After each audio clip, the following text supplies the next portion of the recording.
तो मैथ्स में आपको वो कौन से टॉपिक्स लगते हैं जिसको आपको लगता है कि मोस्ट बच्चे उलझते हैं? मुझे याद है कि 9th क्लास का एग्ज़ाम था और उसमें एग्ज़ाम हुआ और सेट थ्योरी के सभी सम्स मैंने गलत कर दिए। What it takes to master maths? जो मैथमेटिक्स से भागने वाले जो बच्चे होते हैं ना, वो मैथमेटिक्स को इस तरह से ट्रीट करते हैं कि मैथमेटिक्स तो एक कंप्यूटेशन है। What is your hidden talent? Mathematics mathematics, that is your hidden talent. पर एक गाना है, चलो अजनबी बन जाए फिर हम। Which is your dream car? अब तो ऐसा कुछ है नहीं। सारी ड्रीम कार्स हैं आपके पास। जनरली मैं एडवाइस करता हूँ टू वर्क हार्ड। तो मैथमेटिक्स में makes you rational and more analytic. Sir, जैसे आपने ये जो वैक्यूम भरा, ये प्रोबेबली इसलिए था कि जो कि गवर्नमेंट बोर्ड्स की जो किताबें आ रही थी वो उस चीज़ को टैकल नहीं कर रही थी जो स्टूडेंट्स को चाहिए था। आपने उस वैक्यूम को आपकी किताबों ने भरा। क्या आपको लगता है कि over a period of time government की बुक्स में सुधार हुआ है, एनसीईआरटीज में सुधार हुआ है कि जो जिस चीज़ के लिए आप लिखना चाह रहे थे, जिस कमी को आप दूर करना चाह रहे थे, वो कमी उसी सोर्स पे दूर की जा रही है या नहीं? दीपक जी, जब मैंने ये बुक्स लिखी तो मेरी बुक्स में यूनिकनेस क्या है कि मैंने मैथमेटिक्स को पहले एक्सप्लेन किया है। मैथमेटिक्स एक्सप्लेन करने के बाद आई मीन टू से कंसेप्ट्स एक्सप्लेन किया है इन अ वेरी सिंपल वे। वो एक्सप्लेन करने के बाद मैंने हर कंसेप्ट के बाद एक एल्गोरिथम डाला हुआ है। Okay. Algorithm means systematic way of solving a problem और stepwise process of solving a problem. तो हर टॉपिक के बाद वो एल्गोरिथम डाला हुआ है to solve a particular type of problems. ये this is the unique feature of my books. जहाँ और ये स्टूडेंट्स को बहुत अपील करता है, क्योंकि समटाइम्स स्टूडेंट कंसेप्ट को पढ़ना भी स्किप कर देता है, वो सिर्फ एल्गोरिथम में पढ़ के प्रॉब्लम सॉल्व कर लेता है। समझ जाता है। तो ये मैंने यूनिक एक्सपेरिमेंट किया था। और आज भी मेरी जैसे मैंने आपसे कहा कि मेरी ग्रेजुएशन की बुक्स आ रही हैं, तो उन ग्रेजुएशन की बुक्स में भी मैंने यही सेम अप्रोच रखा है। वो गैप, एक तो कंसेप्ट्स नहीं थे, एक systematic way of solving problems नहीं था। एग्जिस्टिंग बुक्स को किसी को मैं क्रिटिसाइज नहीं करना चाहूँगा, पर एग्जिस्टिंग बुक में वो पहला वाला जो पार्ट है वो अभी भी मिसिंग है, एक्सप्लेनेशन वाला पार्ट। हाँ, सभी बुक्स में अब वो एल्गोरिथम को कोई वर्किंग मेथड करता है, कोई steps of solving the problem, वो सब इनकॉर्पोरेट करने लग गए हैं। But the first part, the explanation of the conceptual part, that is still missing. Now sir, आप मैथ्स पढ़ाते हैं, तो मैथ्स में आपको वो कौन से टॉपिक्स लगते हैं जिसको आपको लगता है कि मोस्ट बच्चे उलझते हैं, या फिर सब बच्चों की जो है 10th-12th के बच्चों की सबसे बड़ी समस्या है वो टॉपिक होता है? 11th-12th क्लास में ज़्यादातर बच्चे 10th में भी थोड़ा सा होता है। एक टॉपिक जैसे 11th-12th में परम्यूटेशन कॉम्बिनेशन का टॉपिक है।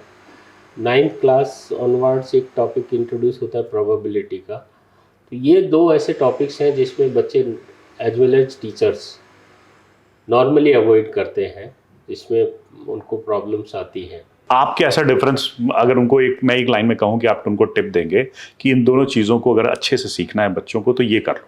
मैं सजेस्ट करूँगा कि मेरी जो 11th और 12th क्लास की बुक्स हैं उनको ठीक से पढ़ें, उनके एग्जाम्पल्स करें, पहले थ्योरी पढ़ें फिर एग्जाम्पल्स करें। I can guarantee they can easily understand, they can master it. Yes, definitely. Okay. Total number of books are D Sharma की इस समय कितनी है मार्केट में? ये नंबर तो मैंने कभी काउंट नहीं किया, बट ऐसा almost 24-25 books are there. 24-25 books है। Very good sir. सर, अब कुछ सवाल हैं जो बच्चों के सवाल हैं। मैंने बड़े सारे कुछ बच्चों से कहा कि भाई मैं कुछ मतलब प्रौढ़ बच्चों से कहा कि जिन्होंने आर डी शर्मा को आज 40-45-50 साल की उम्र में आर डी शर्मा ने उन्होंने आर डी शर्मा की किताबें पढ़ी हैं, तो उन्हें कुछ सवाल दिए हैं। लेकिन एक लाइन में अगर मैं आपसे पूछूं, what made R D Sharma? Hard work. His education journey हमने डिस्कस कर चुके हैं। What it takes to master maths? Practice. Importance of maths in your life? It gave me everything what I need. Importance of maths in a student's life? See, mathematics makes a person more analytic. And how can a non-math, ये बड़ा important सवाल है, आप probably एक line से ज़्यादा बोल सकते हैं। How can a non-maths person score well in maths? Deepak ji, इसमें नॉन मैथमेटिक्स मैं यही कहूँगा कि जैसे मैंने बुक्स में मैथमेटिक्स को प्रेजेंट किया है, अगर नॉन मैथमेटिक्स पर्सन भी मेरी बुक्स को जिस तरह से मैं एक्सपेक्ट करता हूँ या जिस एम से मैंने लिखा है कि पहले थ्योरी पढ़ें, उसके बाद इलस्ट्रेशंस करें, फिर ग्रेजुअली इस आगे सम्स करें, तो I think if a person is not knowing much mathematics, he will master mathematics. How did R.D. Sharma become the face of mathematics for NCERT? What was that journey like? What was that journey like? क्योंकि how did तो हम बात कर ही चुके हैं, but what was that journey? मतलब उस journey का एक्सपीरियंस अगर मैं आपसे पूछूं तो कैसा रहा?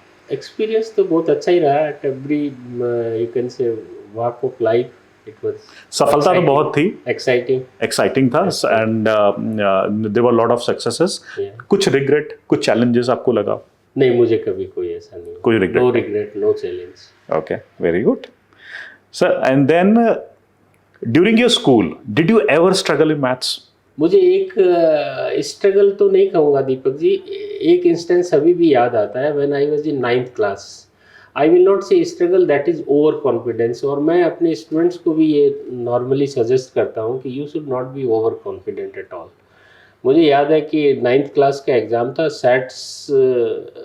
सेट थ्योरी वाज टॉपिक, और उसमें एग्ज़ाम हुआ और सेट थ्योरी के सभी सम्स मैंने गलत कर दी.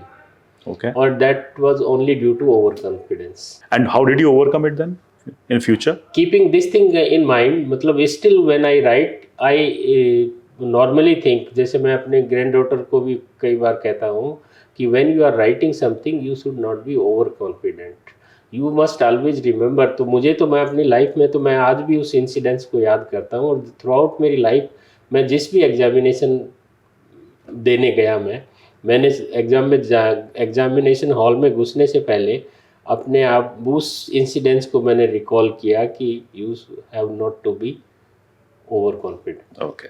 What is the difference between applied maths and regular maths? Applied mathematics, you can say that that part of the mathematics which is used in daily life, you can also call it applied mathematics. That part of the mathematics which is used in engineering, that is engineering mathematics, or you can call it applied mathematics. Okay. So mathematics which we use in our daily life, we normally call it applied mathematics. Okay. Who should opt for applied maths and who should opt for regular maths in 10+2? Those students who are going to commerce side, I will advise them to opt applied mathematics. Okay. And other students can go for standard mathematics. What is your opinion in the way question paper settings for maths in the board exams has changed over the years? कुछ आपको क्या लगता है कि जैसे जो question paper का pattern है रहता है, चेंज हुआ है, ऑब्वियसली कई सारे परिवर्तन हुए हैं, आपका क्या पर्सपेक्टिव है उस पर? मैं अभी भी सोचता हूँ चेंजेस हुए हैं, ऑब्जेक्टिव सम्स आने लग गए, पर अभी भी मेरा ये सोचना है कि क्वेश्चन पेपर का जो लेवल जो है, difficulty level of question should be more concept oriented. CBSE में जो सम्स आते हैं, एग्जाम पेपर में जो सम्स आते हैं, वो दे आर मोर डायरेक्ट. तो मेरा अपना सोचना है कि कंसेप्चुअली कंसेप्ट्स को टेस्ट करने के लिए अगर पेपर बनाया जाए तो that will be better. So in a nutshell आप क्वेश्चंस को और टफ बनाने के लिए कह रहे हैं? मैं टफ नहीं कह रहा, मैं ये कह रहा हूँ कि जो पेपर है वो direct calculation based paper questions की बजाय कंसेप्ट बेस्ड क्वेश्चंस पूछे जाए. What next? R.D. शर्मा मुझे पता है 4 किताबें और लिख रहे हैं. इसके अलावा अगर आपकी ज़िंदगी में कुछ अनअकम्प्लिश्ड मैं आपको से कहूँ कि आप ये करना चाहते हैं, वो क्या है? As far as writing is concerned, I think. Sir छोड़िए राइटिंग को और बताइए. राइटिंग के अलावा और क्या करना चाहते हैं? वो तो कर ही रहे हैं.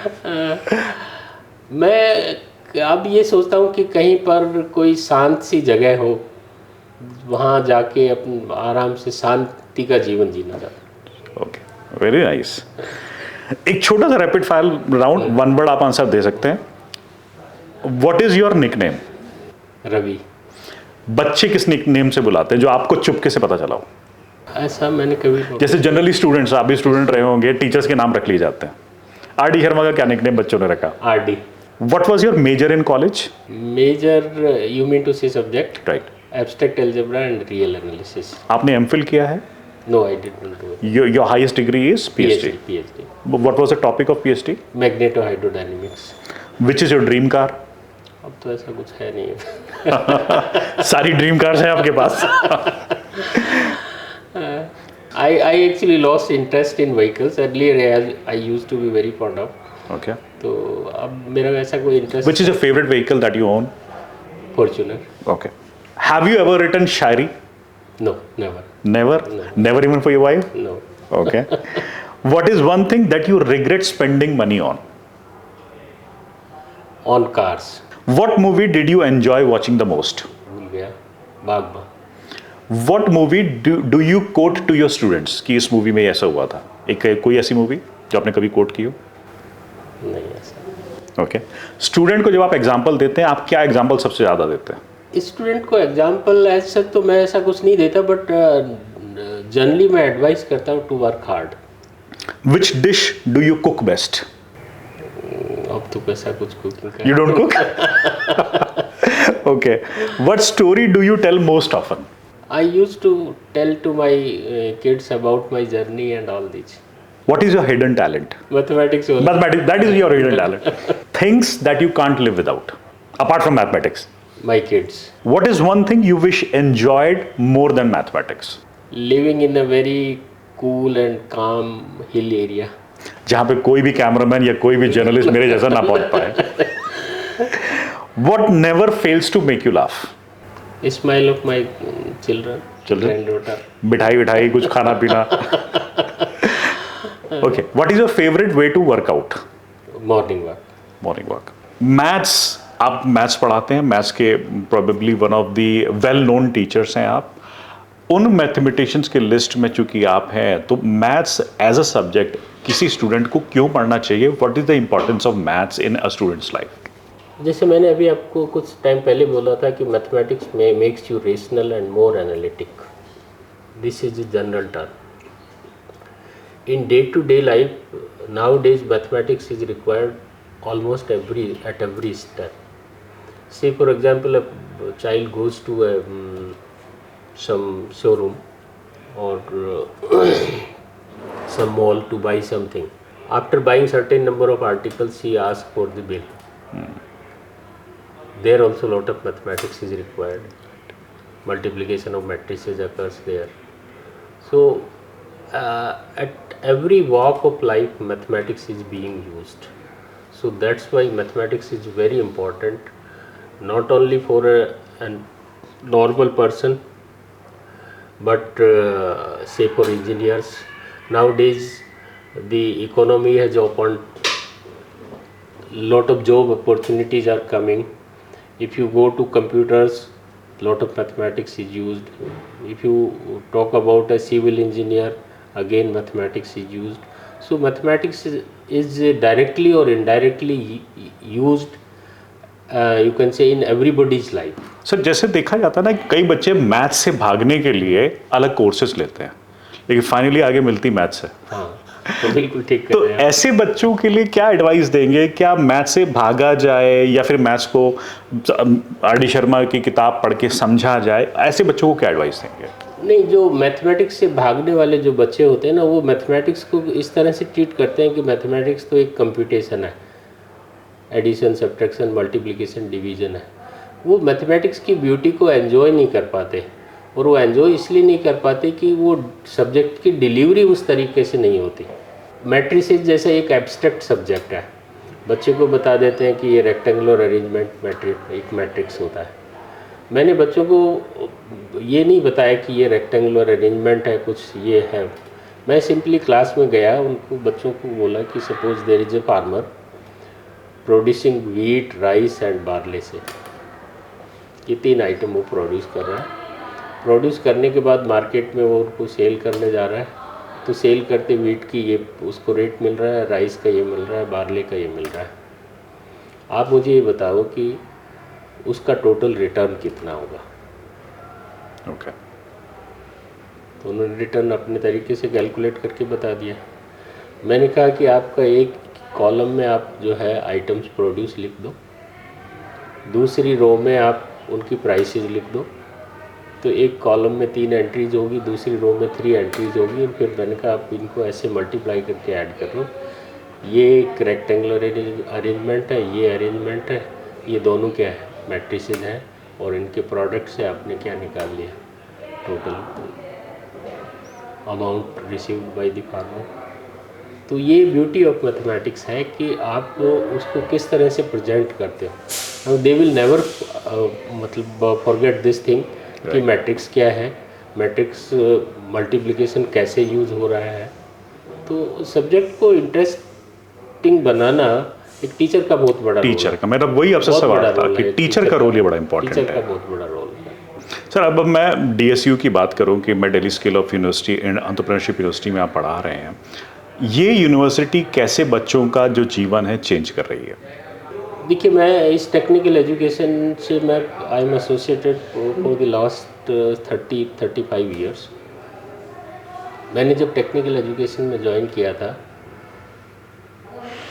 मुझे कहना नहीं चाहिए पर it was highly non technical. Which year? 89. Okay. मतलब मुझे इसमें यहाँ कोई टेक्निकल कुछ लगता ही नज़र नहीं आता था. पिछले 2 साल से जब से स्किल यूनिवर्सिटी बनी है, मुझे ये लगने लगा कि actually now this is the work which was pending to be done. तो जैसे फॉर एग्जांपल यहाँ स्टूडेंट्स आते थे, कोर्सेज करके बाहर जॉब सर्च करते थे और जॉब मिलती थी. अभी now the vice chancellor is signing MOUs with different industry people, different industries. तो बच्चों का डायरेक्ट इंडस्ट्री से इंटरेक्शन है. इंडस्ट्री हम ये प्रोवाइड कर रही है कि हमें किस तरह की ट्रेनिंग का बच्चा चाहिए, हमारी क्या रिक्वायरमेंट है, उस रिक्वायरमेंट के accordingly we are preparing students.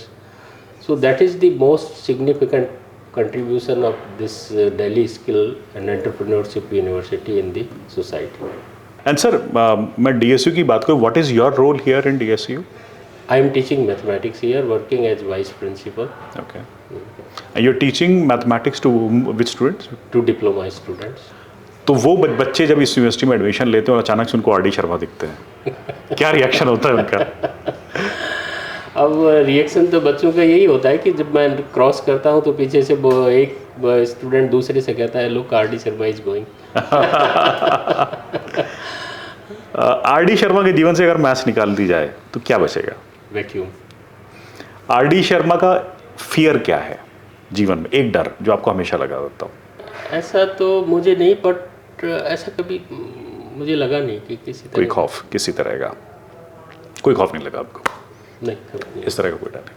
Sir अब मेरा आपसे लास्ट सवाल है ये कि RD शर्मा, जैसे आपसे मेरी जब इंटरव्यू से पहले बातचीत हो रही थी, आपने कहा था कि आपने बचपन में कुछ मंत्रोच्चारण भी सीखा. सो वो मंत्रोच्चारण, मतलब चूँकि you were a very quick learner, आपने बताया, तो वो कैसे हुआ था और मतलब वो सीड कहाँ से आया मंत्रोच्चारण की, मंत्र भी सीखना चाहिए, बॉर्न इन अ ब्राह्मण फैमिली, उसके पीछे क्या था? उसके पीछे सिर्फ एक ही था दीपक जी कि मैं ब्राह्मण फैमिली से था. मेरे फादर, चूँकि मैं बहुत ओबीडियंट चाइल्ड था, तो मेरे फादर हर पेरेंट का होता है कि बच्चा ये भी सीखे ये भी सीखे, तो अपने नॉलेज के हिसाब से उन्होंने सोचा कि इसको ये भी आना चाहिए, मंत्र वगैरह भी सीखने चाहिए. So that's how I learn those things. Okay. Any regret in your life? No regret. No regret. No regret. कोई फेवरेट गाना जो आप गुनगुनाते हो? गाना ऐसा तो कोई पर्टिकुलर ऐसा तो नहीं है, पर एक गाना है, चलो अजनबी बन जाएं फिर हम. Very good. And sir, maths related कोई गाना No. जो आप बच्चों को कोट करते हो? ऐसा कुछ नहीं, ऐसा कुछ नहीं. नहीं. मतलब RD शर्मा की जिंदगी में राइट लेफ्ट है, बाएं लेफ्ट मैथ्स है, सामने मैथ्स है, मैथ्स के अलावा और कुछ नहीं है जीवन में. ऐसा ही है कुछ. कई बार लोग कहते हैं कि आप कितने नीरस हो यार, मैथ्स के अलावा कुछ कहते ही नहीं. हाँ, कहते हैं, हर कोई कहता है, हर कोई कहता है. Thank you so much sir, आपसे बात करके बहुत अच्छा लगा. It was a very interesting conversation. Thank you Deepak. बड़ा मजा आया आपसे बात करके, मैथ्स के बारे में अपने अच्छी बात बताई, अपनी लाइफ के बारे में बताई, एंड प्रोबेबली स्टूडेंट्स के लिए भी बताया. एक लास्ट मैसेज आपकी तरफ से स्टूडेंट्स के लिए कि किसी स्टूडेंट को मैथ्स में अपना जीवन बेहतर बनाना है, not just reading RD Sharma, एक overall general perspective, please students को फोकस करके कुछ कहिए. मैं स्टूडेंट्स को एडवाइस ये करूँगा कि मैथमेटिक्स का फियर डेवलप करने की बजाय मैथमेटिक्स को पढ़ना सीखो. जब आप मैथमेटिक्स पढ़ेंगे, मैथमेटिक्स लर्न करेंगे, when you will start studying mathematics, तो आपका फियर भी दूर होगा and you will enjoy mathematics. तो ये थे RD. Sharma, a very simple man, simple सोच है, मैथ्स के अलावा मैथ्स खाते हैं, मैथ्स पीते हैं, मैथ्स सोते हैं। आप इनसे कुछ भी पूछोगे तो अंत में जवाब मैथ्स आएगा या फिर कुछ नहीं आएगा। तो आर.डी. शर्मा की जर्नी बड़ी इंटरेस्टिंग जर्नी है, जिनकी जर्नी से आप इंस्पायर होकर अपनी लाइफ को इसी तरीके से, बहुत ही सिंपलिस्टिक तरीके से भी लाइफ को बड़ा बनाया जा सकता है। Probably RD. जी का या शर्मा जी का मैं कहूँगा कि ये बड़ा एक अच्छा एग्जाम्पल आप अपनी लाइफ में उतार सकते हैं कि सिंपलिस्टिक जीवन जीकर भी आप बड़े बन सकते हैं, बड़े ओहदों पे जा सकते हैं और नाम के साथ साथ पैसा भी कमा सकते हैं। आर.डी. शर्मा जी ने हमें बताया नहीं है कि कितने करोड़ों रुपए की बिलिंग होती है, बट यस, फॉर्च्यूनर गाड़ी है तो आप अच्छा खासा पैसा कमा सकते हैं। थैंक यू सो मच, जुड़े रहिए और इसी तरीके से आप भी अपने जीवन में, मैथ्स में खासकर, अपने जीवन में, अपने सब्जेक्ट्स में और ऊंचाइयों पर जाइए। Thank you so much. Please keep on watching shiksha.com।